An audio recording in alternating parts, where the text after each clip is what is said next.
Hello guys, welcome again to my channel where we discuss career growth, where we discuss international opportunities, where we discuss interview tips, where we discuss postgraduate abroad, and many other things that involve your success. If this is the first time you're coming across this channel, do well to click on the subscribe button, and if you're seeing me on my Facebook page, just click on the follow button so you can always get to see my content, and do well to like this video so that the algorithm can actually favor the content. Moving into the topic, which is how you can actually grow your career and upgrade your career.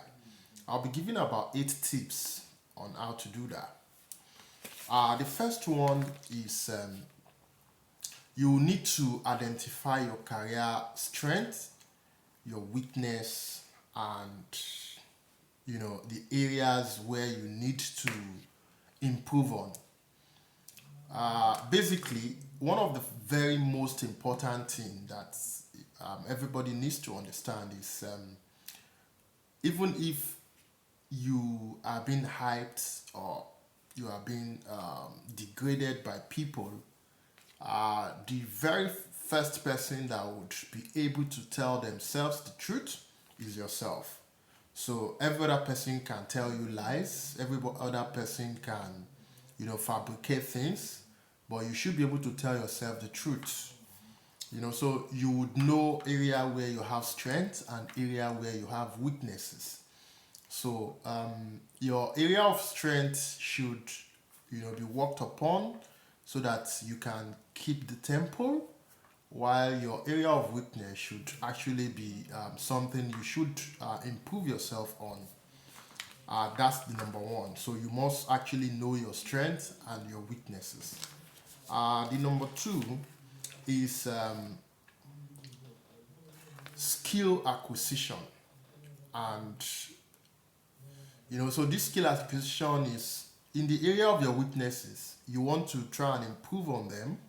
You know, for every profession, every career, every jobs, the differences between the lower cadre, the people on the lower radar of the career, and the people on the topmost of the cadre is skills, is experience, and all that. So you want to ensure that as you go, you try to develop skills, you try to improve on the area of your weaknesses, and this would be the differences between yourself in the lower cadre and you moving up the ladder. So, and that is the major thing. So the major reason why you want to identify your weaknesses is to be able to work on them and be able to improve yourself on them. The number three is for people. Number three, for those who are fresh graduates, you want to identify where you can get internship. Where you can get to learn the skill, get to attach yourself, get to do some volunteering or internship, as the case may be, so that you can gain some experience, so that because it's not enough to have graduated with maybe first class or second class upper or any class of degree that you must have graduated with, because that's those class of degrees that you actually have graduated with are the theoretical aspects.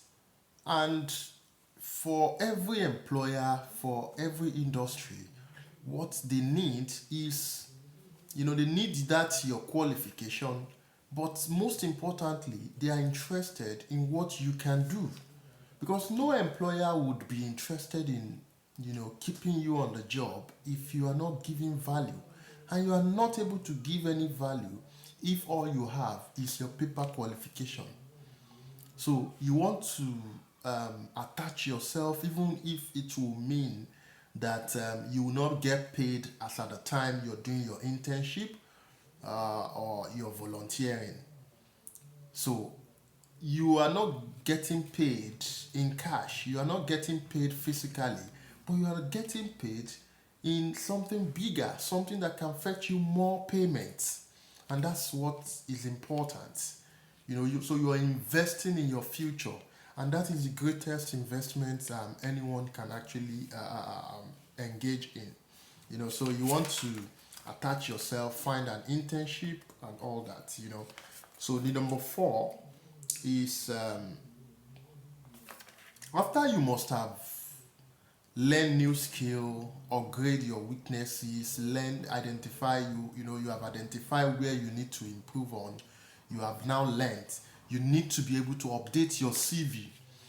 I have seen quite a number of people just go and dub other people's CV and put their name change. Sometimes people even make mistake. They leave the contact of the person with which they have dubbed their CV, and they carry it along that way. So you want to have an updated CV, an up to date CV, you know, detailing your area of strength, detailing the skills that you've acquired.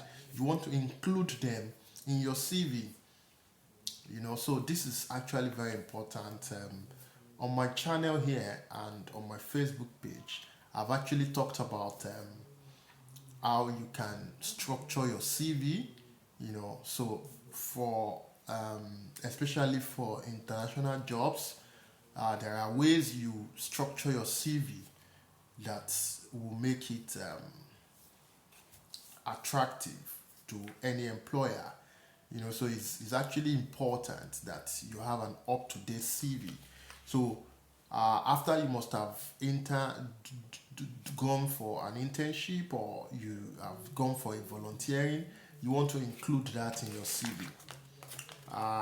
The fifth one is you need to engage in online presence. For anybody that is actually looking for a job, you want to establish your online presence, because these days the internet has actually made life easier for everyone. So you can be in your room and get job in Australia. You can be in your room and get job in UK. You can be in your room and get job in USA, in Canada, and every other places. You know, this is made so because of the advent of internet in every homes. So it's actually important that you create your LinkedIn profile.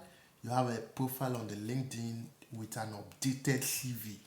You join Facebook groups where things like job that you are interested in are being talked about. And every other platform that afford you the opportunity to be able to get your dream job. So you want to ensure that you have an account with this platform. So this is very important. And the number six one is identify your ideal employer. Because of frustration, because of desperation, people just want to get a job, not minding what type of job it is. And that is why you see that when some people get this, anyhow job, let anyhow job just come. When they get this anyhow job, they eventually get frustrated, people get depressed, people get, you know,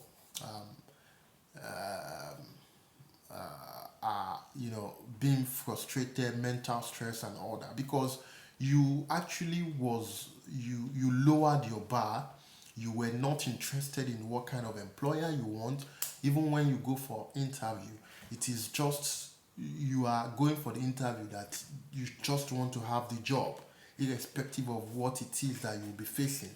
And this is why I made mention of I made a video about self-value. You need to value yourself. You just do not take anything because you want something. No, you must know exactly what you want. So you must know the kind of employer you actually want, what kind of work environment you want. So you must be able to define this. Some people say if you want anything, then you will get anything. So you must be able to define exactly what the kind of employer you want, what kind of working environment you want. Some people work for 12 hours in a day, like every other day for 30 days. That's crazy, that mental. I don't know. So it's you want to be able to um, uh, um, identify the ideal employer that you actually want. Is very important. Strategic networking.